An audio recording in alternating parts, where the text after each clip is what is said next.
আইএসএফই চাই। আর এখানে ১০০-র ভেতর ৭০% লোক আইএসএফ এর চাই। টিএমসি যত লোক আছে সব আইএসএফ এর। এখানে যদি আইএসএফ প্রার্থী দেয় তো এবং আরো অন্যান্য দল তো অবশ্যই প্রার্থী দেবে। হ্যাঁ, তাহলে কোন দলকে আপনি সমর্থন করছেন? আমি আইএসএফ কে সমর্থন করছি। আচ্ছা, কেন করছেন আইএসএফ কে? ওর চলাচলতি, ওর আচরণ ব্যবহার ভালো লাগে আমার। টিএমসি, বিজেপি, সিপিএম, আইএসএফ আছে, তো আপনি কাকে চান? টিএমসি হিসাবে। অন্য দলকে কেন না? অন্য দলকে আমার টিএমসি ভালো লাগে, আমি টিএমসি কে চাচ্ছি। অন্য দলকে ভালো লাগে না। যখন ভালো লাগবে তখন আবার দেখবো, ভালো কাজ করলে আবার অবশ্যই দেখবো। কোন দলকে আপনি সমর্থন করছেন? শুধু আমি একা নয়, ম্যাক্সিমাম লোক আইএসএফ কে সাপোর্ট করছে। ম্যাক্সিমাম লোক, কি হিন্দু, কি দলিত, কি আদিবাসী, সবাই। আর আমাদের ভোটে আপনি কাকে চান? মানে আইএসএফ আছে, সিপিএম, কংগ্রেস, টিএমসি আছে, তো কোন দলকে চান? সামনে যে লোকসভা আছে, এই লোকসভায় আমরা আইএসএফ কে চাই। কারণ আইএসএফ নতুন দল, নতুন সংগঠন, এটাকে আমরা আগে নিয়ে যেতে চাই। ভিডিওটা শেষ পর্যন্ত দেখতে থাকুন, অনেক কিছু দেখার আছে। ভিডিওটা সত্যিই খুবই গুরুত্বপূর্ণ হতে চলেছে। আমরা মানুষের কাছে যাচ্ছি, তারা কোন দলকে চায়, কোন প্রার্থীকে চায়, তারা আইএসএফ, সিপিএম, কংগ্রেস কাকে চায়। তো এই সত্যটা আমরা আমাদের এই চ্যানেলের মাধ্যমে আপনাদেরকে জানানোর চেষ্টা করব। তো অনেক কিছু দেখা আছে, আবারও বলছি, তো শেষ পর্যন্ত আপনারা বলছি, সামনে তো লোকসভা নির্বাচন। এই লোকসভা নির্বাচনে আপনি কাকে চান, কোন দলকে চান? আমি ভাইজানের মানে আইএসএফ, সিপিএম, কংগ্রেস, অনেক তো দল আছে, কোন দলকে চান? আইএসএফই চাই। আর এখানে ১০০-র ভেতর ৭০% লোক আইএসএফ এর চাই। টিএমসি যত লোক আছে সব আইএসএফ এর চাই। মানে ১০০ থেকে ৭০ ভাগ মানুষ সব আইএসএফ কে চায়, হ্যাঁ। টিএমসির অধিকাংশ মানুষ। হ্যাঁ, যেহেতু টিএমসি চোদ গুন্ডা সব তো জেলে বাচ্ছে, ওর জন্যই আইএসএফ করতে চাচ্ছে সব। বিজেপির লোকও কিছু কিছু আছে, তারা আইএসএফ আইএসএফ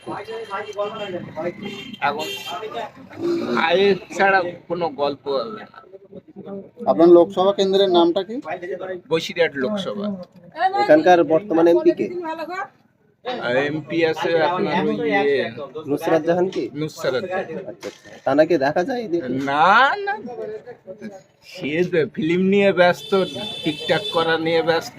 সে কোথাতে আসবে? ৫ বছরে কোনো দেখা নেই তার। ওই যে ভোটের আগে সে প্রচারে গেল ওই। তাহলে এবার কি নুসরাতকে হটিয়ে আপনারা হ্যাঁ। আইএসএফ কে নিয়ে আসতে চান? হ্যাঁ, আইএসএফ। ঠিক আছে, thank you। বলছি, সামনে তো লোকসভা ভোট বা লোকসভা নির্বাচন, তো আপনি কাকে চান, কোন দলকে চান? আমি আইএসএফ দলকে বসিরহাট চাই। আপনাদের লোকসভা কোনটা? বসিরহাট লোকসভা। বসিরহাট লোকসভা। আপনাদের এমপি? এমপি নুসরাত জাহান। নুসরাত জাহান। আচ্ছা, এখানে যদি আইএসএফ প্রার্থী দেয় তো এবং আরো অন্যান্য দল তো অবশ্যই প্রার্থী দেবে। হ্যাঁ, তাহলে কোন দলকে আপনি সমর্থন করছেন? আমি আইএসএফ কে সমর্থন করছি। আচ্ছা, কেন করছেন আইএসএফ? ওর চলাচলতি, ওর আচরণ ব্যবহার ভালো লাগে আমার। আচ্ছা আচ্ছা, তো টিএমসি কে বা অন্য দলকে কেন সাপোর্ট করছেন না? অন্য দল আমার সেরকম পছন্দ না। অন্য দলের মধ্যে চিটিংবাজি, জোচ্চুরি, জালিয়াতি। আর যে আমাদের বসিরহাট এমপি নুসরাত জাহান, তাকে তো ৫ বছর মধ্যে একদিনও দেখা যায়নি, ৫ মিনিটের জন্য দেখা যায়নি এলাকার মধ্যে। সামনে যে লোকসভা ভোট, জি, তো এটা আপনাদের কোন লোকসভাটা? এটা বসিরহাট বসিরহাট লোকসভার মধ্যে। আচ্ছা, আপনাদের এমপি? নুসরাত জাহান নুসরাত জাহান নাম এমপি। নাম এমপি। তানাকে কি দেখা যায় না, বা দেখা যায় না। ওনাকে দেখা যায় না। ভোটের সময় দেখা গিয়েছিল, এখন ওনার মানে আসেও না। অনলি পুজো মণ্ডপগুলোই তিনি ঘুরে যান।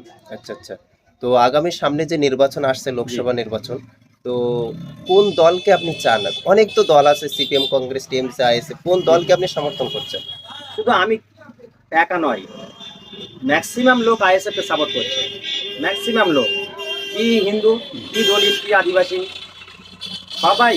আর আমাদের মোটামুটি মুসলিম সম্প্রদায়ের ভিতরে, হ্যাঁ, যে এই পার্টি কালার করে দিচ্ছে টিএমসির দুষ্কৃতীরা, এগুলো তো মুসলমান বলে কোনো পার্টি না।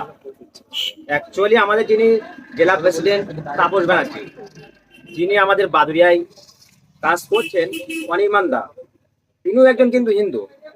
কিন্তু এরা হিন্দুত্ব বলে মানুষের থেকে পৃথক করা যাবে না।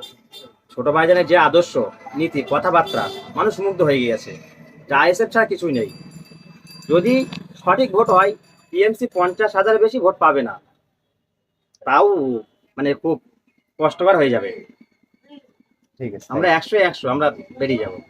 ছাত্রছাত্রীরা বা গরিব অসহায় মানুষের পাশে ভাইজান যেভাবে লড়ে যাচ্ছে, এই জন্য মানুষের যে ভাইজানের আবেগ, যে আইএসএফটা কি মানুষ বুঝতো না, ঠিক আছে, কিন্তু যখন মানুষ একটু মানে ফোন দেখা শুরু করলো, স্মার্টফোন, মানুষ জানছে বুঝছে সবাই আইএসএফ করবে, ঠিক আছে, বা এরকম আমাদের খুবই মানে ব্যাপক প্রভাব। যদি সঠিক ভোট হয়, টিএমসি ওখানে মানে কি বলবো আর 50,000-এর বেশি ভোট পাবে না, মানে বসিরহাট লোকসভা একদম মানে কি আপনি 100% একটা আত্মবিশ্বাস যে একদম আইএসএফ আত্মবিশ্বাস, জিতবে? হ্যাঁ একদম আইএসএফ 100-100। আচ্ছা আচ্ছা। আপনার নাম ঠিকানা? এমডি ইমাম হোসেন, বাড়ি? বাড়ি বাদুড়িয়া থানার অন্তর্গত যদুরাটি উত্তর গ্রাম পঞ্চায়েতের আমি প্রতিনিধি। সামনে লোকসভা ভোট, তো এখানে আপনি কাকে চান? এখানে টিএমসি, বিজেপি, সিপিএম, আইএসএফ আছে, তো আপনি কাকে চান? টিএমসি হিসাবে অন্য দলকে কেন না? অন্য দলকে আমার টিএমসি ভালো লাগে, আমি টিএমসিকে চাচ্ছি, অন্য দলকে ভালো লাগে না। যখন ভালো লাগবে তখন আবার দেখবো, ভালো কাজ করলে আবার অবশ্যই দেখবো। টিএমসি কে কেন ভালো লাগলো?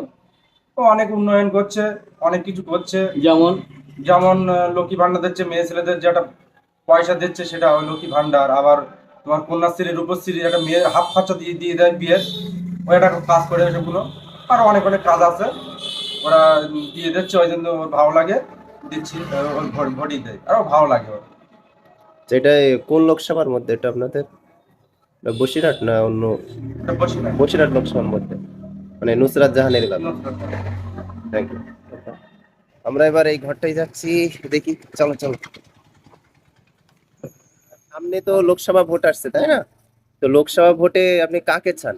মানে আইএসএফ আছে, সিপিএম, কংগ্রেস, টিএমসি আছে, তো কোন দলকে চান?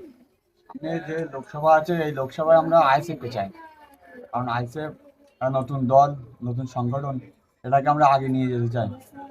আচ্ছা আচ্ছা। টিএমসি কে কেন চান না? টিএমসি তো দলগুলোতে আছে, তা ওই একটা নতুন দল করা যায়। আনিস খান বাংলা ছাত্র সমাজের কাছে একটা নাম, শুধুমাত্র এনআরসি বিরোধী আন্দোলন নয়, শুধুমাত্র আলিয়া বিশ্ববিদ্যালয় নয়, আমি নিজে জানি উলুবেড়িয়া মহকুমায় স্বাস্থ্যকে কেন্দ্র করে যে পরিমাণ দুর্নীতি আছে, ব্লাড ব্যাংকের টাকাগুলোতে যেরকম দুর্নীতি আছে, ব্লাড ব্যাংক থেকে রক্ত পাওয়ার ক্ষেত্রে যেরকম দুর্নীতি আছে, তারই ফলে একটা রক্তদান শিবিরকে কেন্দ্র করে যে ঘটনা, তার অত্যন্ত দুঃখজনক পরিস্থিতি তৈরি হয়, আনিস খানের হত্যা হয়। ফলে তার যারা হত্যাকারী তাদের দৃষ্টান্তমূলক শাস্তি দিতে হবে। এর পাশাপাশি আরও কিছু কথা আপনাদের বলা, এবং যে কাজগুলো না করলে আনিস খানের শুধুমাত্র হত্যাকারীর শাস্তি দিলেই আনিস খানের প্রতি, আনিস খানের স্মৃতির প্রতি সম্মান রক্ষা করা যাবে না। প্রথমত 2011 সরকার পরিবর্তনের পরে সুদীপ্ত গুপ্ত থেকে শুরু করে উত্তম মান্ডি হয়ে সাজিদ এবং আনিস খান, একের পর এক ছাত্র নেতৃত্ব খুন হয়েছে পশ্চিমবাংলায়। কেন? দাবি তো অত্যন্ত সাধারণ, কলেজে স্কুলে পড়বে, সেখানে ছাত্রছাত্রীদের ছাত্র শিক্ষক অনুপাতে টিচার চাই। আজকে কলেজগুলোতে দেখুন কি অবস্থা, ইউনিভার্সিটিগুলোতে কি দেখুন কি অবস্থা।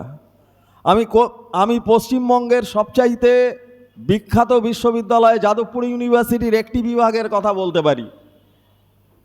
সেখানে আন্ডার গ্র্যাজুয়েট, পোস্ট গ্র্যাজুয়েট এবং পিএইচডি করানো হচ্ছে এমন একটি বিভাগে, সেখানে শিক্ষকের সংখ্যা 5 থেকে 6।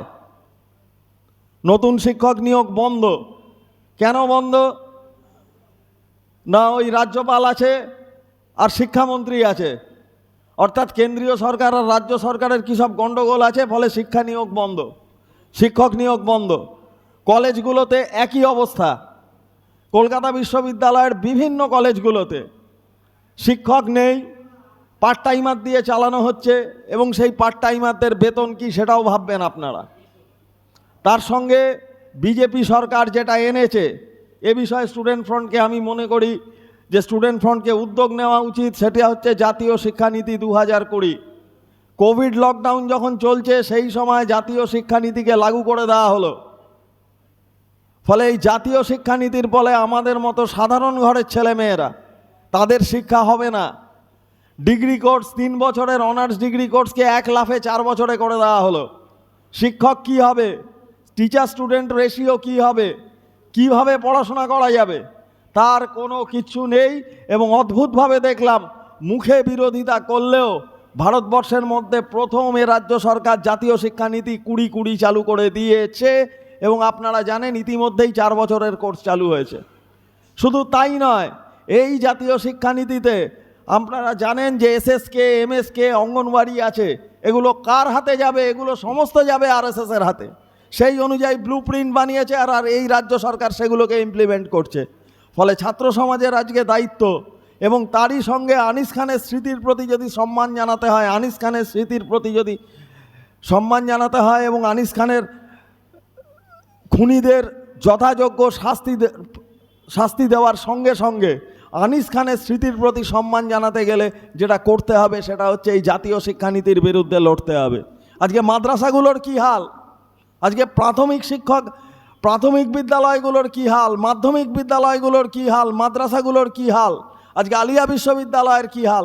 আলিয়া বিশ্ববিদ্যালয়ের জমি বেচে দেবে, আপনারা জানেন, আমাকে নতুন করে বলতে হবে না এসব।